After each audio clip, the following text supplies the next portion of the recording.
In the haunting hours of July 30th, 1945, the USS Indianapolis, a proud naval cruiser, was shattered by a deadly torpedo in the dark Pacific waters. The crew, shaken and disoriented, found themselves flung into a vast ocean, miles from help, as their ship sank beneath them in mere minutes. They clung to what little they could, scraps of debris, hope, and each other. But as the hours turned to days, the true horror of their ordeal was only beginning. Surrounded by the endless sea, over 800 men fought for survival in unimaginable conditions. Thirst, hunger, and the scorching sun were merciless, yet their biggest fear lay beneath the waves. Sharks, circling hungrily, waiting to strike. 4 or 5 agonizing days they drifted, battling not only the elements but their own despair, until finally, a miracle rescue arrived. This is the harrowing story of the survivors of the USS Indianapolis, a tale of resilience, courage, and the unforgiving power of the ocean. On a tranquil July night in 1945, the USS Indianapolis sailed through the dark, silent expanse of the Pacific Ocean. The crew, a mix of battle-hardened sailors and fresh-faced recruits, was still basking in the pride of a top-secret mission that had just been completed. They had successfully delivered parts for an atomic bomb that would soon alter the course of history. Exhausted yet filled with a sense of accomplishment, the men settled into their routines, unaware of the horror that lay just moments ahead. At precisely 12:15 a.m., 2 deafening explosions shattered the night. The USS Indianapolis was struck by Japanese torpedoes, ripping through its steel hull with deadly precision. Fire and smoke erupted as the ship began to tilt, the crew thrown into disarray. Some men rushed to abandon ship. Others clung desperately to anything they could, but it was too late. In only 12 minutes, the massive cruiser sank beneath the waves, disappearing into the depths of the ocean. Nearly 900 men were left stranded, floating in the vast darkness of the Pacific. They clutched pieces of debris and life vests, each one grappling with the sudden reality of their isolation. For miles, only the endless stretch of water surrounded them, and above, the silent stars. Panic set in, voices echoing across the night, only to be swallowed by the vast emptiness. As they struggled to keep afloat, the shock of the attack began to wear off, replaced by a gnawing fear. They were truly alone, and no one knew where they were. Every passing second felt like an eternity, each man battling his own sense of dread. For the survivors of the Indianapolis, this was only the beginning of an ordeal that would test every ounce of their resilience. Into the depths of desperation, as dawn broke over the horizon, the survivors of the Indianapolis faced the harsh light of day, revealing the true extent of their isolation. The scattered men bobbed in the open sea, spread across vast distances with no land in sight, only the endless ocean around them. Some tried to call out, desperately seeking signs of other crew members or any hope of rescue. But as the hours wore on, the realization hit hard. They were not only alone, but entirely vulnerable in the heart of the Pacific. Hunger and thirst set in quickly. The survivors had no provisions, no water, and no shelter from the relentless sun that beat down on them. The salty water dried their skin, the intense heat causing painful blisters and unbearable thirst. Some men, desperate for relief, began drinking seawater, only to find themselves spiraling into hallucinations and sickness.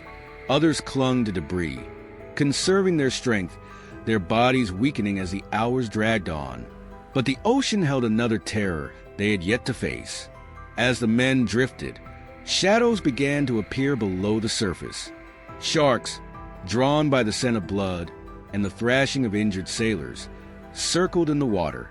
The first attack was sudden, a scream, a splash, then silence. Panic spread like wildfire, each man trying to keep his limbs close, barely daring to move as the predators continued to circle.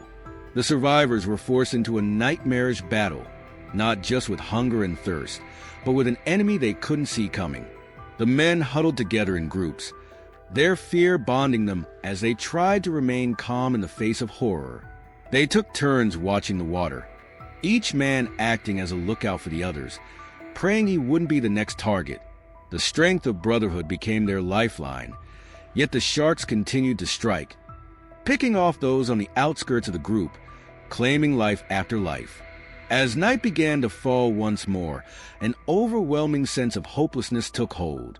The men were exhausted, parched, and terrified, drifting through the black waters under a star-streaked sky.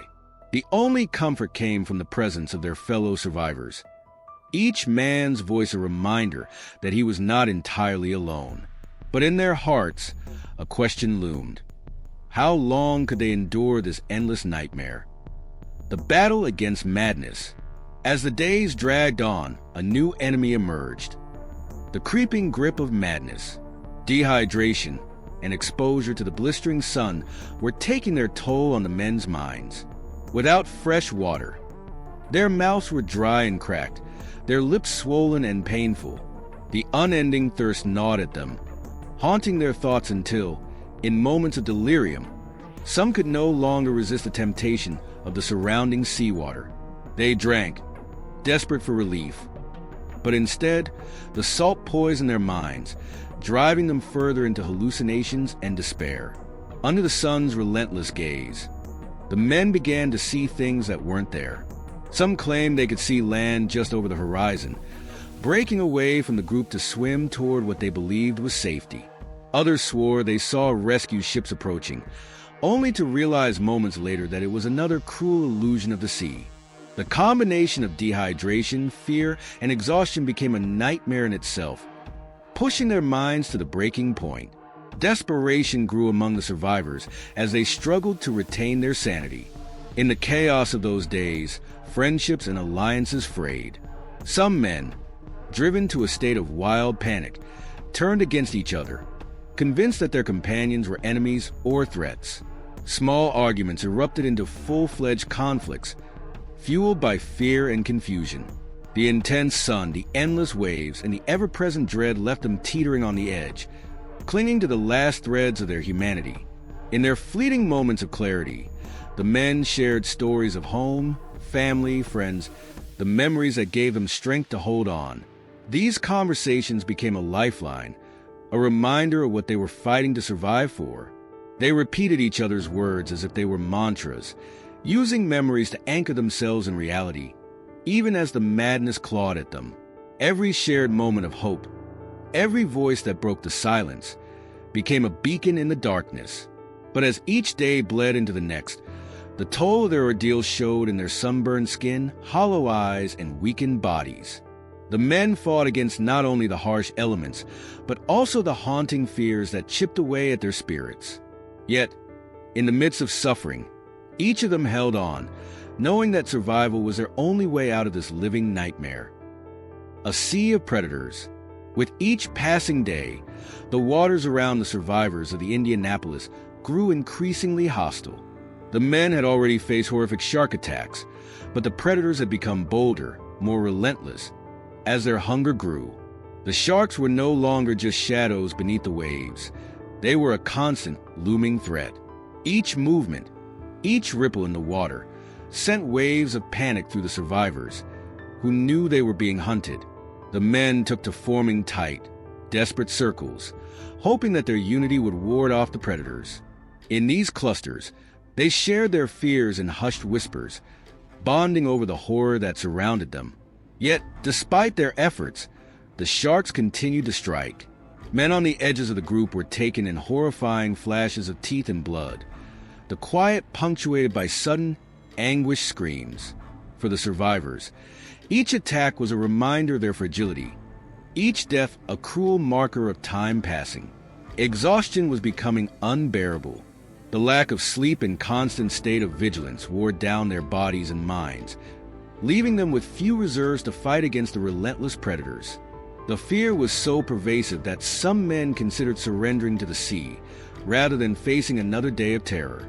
And still, the sharks came, circling closer each time, forcing the men to remain as still as possible, praying for the next day to bring rescue.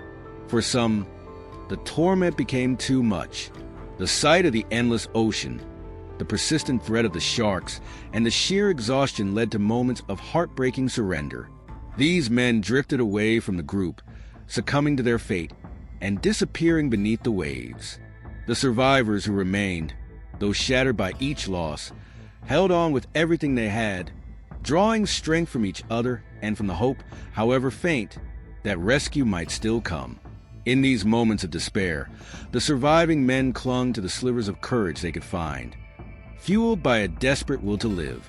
Each attack, each loss, pushed them to their limits, but they were determined not to let the sea take them all.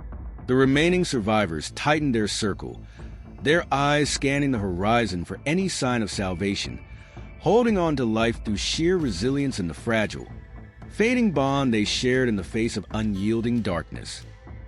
The waiting game. As days turned into an agonizing eternity, hope began to flicker in and out, like a fragile flame in a violent storm. The men's bodies were ravaged by the elements, weakened beyond recognition, with sunburned skin, blistered lips, and eyes that had grown hollow with suffering. Every second felt like a test of their willpower, an unspoken challenge from the vast ocean that surrounded them. Some men could no longer muster the strength to hold on, their spirits broken by the weight of endless hours and unanswered prayers. By now, the survivors had stopped counting the days. Each dawn felt like a curse, bringing scorching sun and little relief. Their conversations grew sparse, voices hoarse from dehydration and exhaustion. Every thought, every breath became a struggle as their hope of rescue faded. And yet, through the silence, each man found himself clinging to small moments, the whispers of encouragement, the presence of a nearby comrade. For many, it was this unity, this shared nightmare, that kept them going. Even as hope began to slip from their grasp, their minds began to drift, many slipping into hallucinations brought on by dehydration and exhaustion. Some men saw visions of family, of home, calling them back with promises of peace and warmth. These visions were both a source of comfort and agony, as they reminded the men of everything they had to live for, but also highlighted how unreachable those dreams had become. Every hour in the unforgiving sea was a reminder of just how far they were from safety. Then, on the fifth day, something extraordinary happened. A Navy pilot on a routine patrol spotted the scattered survivors below, their forms barely visible against the endless blue. It was as if a miracle had descended upon them, a sliver of salvation in their darkest hour. The men, though nearly delirious, mustered every ounce of energy to wave, shout, and signal the pilot, each gesture a desperate cry for rescue. Their ordeal was finally visible to someone beyond the merciless ocean. As word of the sighting spread, rescue efforts launched with fierce urgency. The men, barely able to comprehend that salvation was finally within reach, clung to the hope that had kept them alive.